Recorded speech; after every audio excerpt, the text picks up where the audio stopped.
Hello guys, সবাইকে আমার নমস্কার। কি অবস্থা সবার? আশা করি সবাই ভালো আছেন। আজকে আমরা আবারও নতুন এক দর্শনীয় নিদর্শনের সাথে পরিচিত হতে যাব। আজকে আমরা যাব রানী শঙ্কেলের আমরাই দিঘিতে। ইতিহাসের সাক্ষী দেশের উত্তরের সীমান্তবর্তী এলাকা ঠাকুরগাঁওয়ের রানীশঙ্কেল উপজেলা সদর থেকে প্রায় 3 কিলোমিটার দক্ষিণ পশ্চিমে এই আমরাই দিঘির অবস্থান। এখন আমরা চলে আসছি রানীশঙ্কেল বাজারে। রানীশঙ্কেলের দক্ষিণ পশ্চিমাংশ থেকে আমরা আমরাই দিঘিতে যাব। এটি হচ্ছে রানীশঙ্কেল বাজার, সামনে হচ্ছে রানীশঙ্কেল থানা।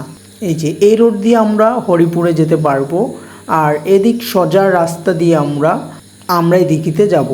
1971 সালে স্বাধীনতা যুদ্ধের সময় বর্তমান ঠাকুরগাঁও জেলার সীমান্তবর্তী হরিপুর উপজেলা, বালিয়াডাঙ্গি উপজেলা, রানীশঙ্কেল উপজেলা এলাকায় মুক্তিযোদ্ধাদের গেরিলা আক্রমণে দিশেহারা হয়ে পাকিস্তানি হানাদার বাহিনী রানীশঙ্কেলে ক্যাম্প স্থাপন করে। প্রতিদিন শত শত মুক্তিযোদ্ধা ও মুক্তিযুদ্ধের আদর্শের লোকদের ধরে আনা হতো রানীশঙ্কেল আর্মি ক্যাম্পে। সেখানে বর্বর নির্যাতন চালিয়ে হত্যা করার পরে লাশগুলোকে খুনিয়া দিঘিতে ফেলে দেওয়া হতো।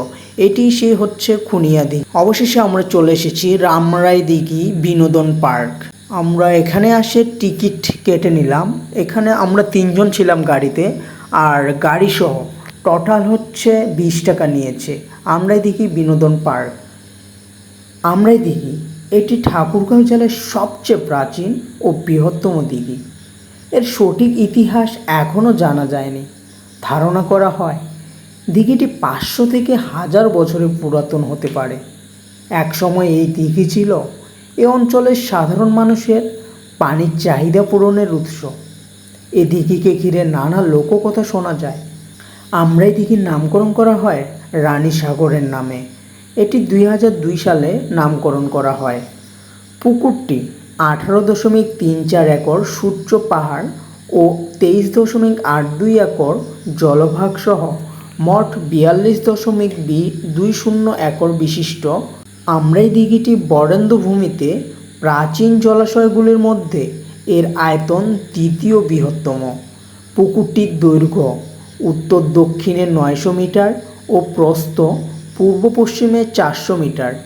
পুকুরটিকে কেন্দ্র করে 2003 সালে রানী সাগর ফাউন্ডেশনের উদ্যোগে 1200-এর অধিক লিচু গাছসহ অন্যান্য ফলবৃক্ষ ও বিভিন্ন ভেষজ ও বনজ বৃক্ষের চারা রোপণ করা হয়। পাড়ের লিচু গাছে ও দিঘির পানিতে বিভিন্ন বর্ণালী পাখির কলকাকলিতে দিঘির সৌন্দর্যকে আরও অধিক আকর্ষণীয় করে তুলেছে। জেলার সবচেয়ে প্রাচীন ও বৃহত্তর দিঘিটি 500 থেকে 1000 বছরের পুরাতন হতে পারে। এর সঠিক ইতিহাস এখনও জানা যায়নি। প্রতিদিন শত শত দর্শনার্থীদের পদচারণায় দিঘির সৌন্দর্য আরও দ্বিগুণ হয়ে ওঠে। দিঘির মনোরম দৃশ্য উপলব্ধির জন্য ব্যক্তি উদ্যোগে একটি নৌকা রাখা হয়েছে, যাতে করে পুরো দিঘির সৌন্দর্য উপভোগ করতে পারে। শীতকালের শেষ ভাগে হাজারো অতিথি পাখির জলকেলি মনকাড়া দৃশ্য পর্যটকদের মন মুগ্ধ করে। এছাড়াও এখানে বোর্ড অফিসের পাশে নতুন করে কিছু পর্যটন কেন্দ্রের থাকার ব্যবস্থা করা হচ্ছে। সম্ভবত দূর দূরান্তের দর্শনার্থীদের কথা চিন্তা করে প্রতিপক্ষ এই উদ্যোগ গ্রহণ করেছে। তাদের এই উদ্যোগকে সাধুবাদ জানাই। তাছাড়াও এই দিঘির চারপাশে দিঘির সৌন্দর্যতাকে উপভোগ করার জন্য দর্শনার্থীদের সুন্দর মনোরম পরিবেশে বসার জায়গা তৈরি করে দিয়েছে।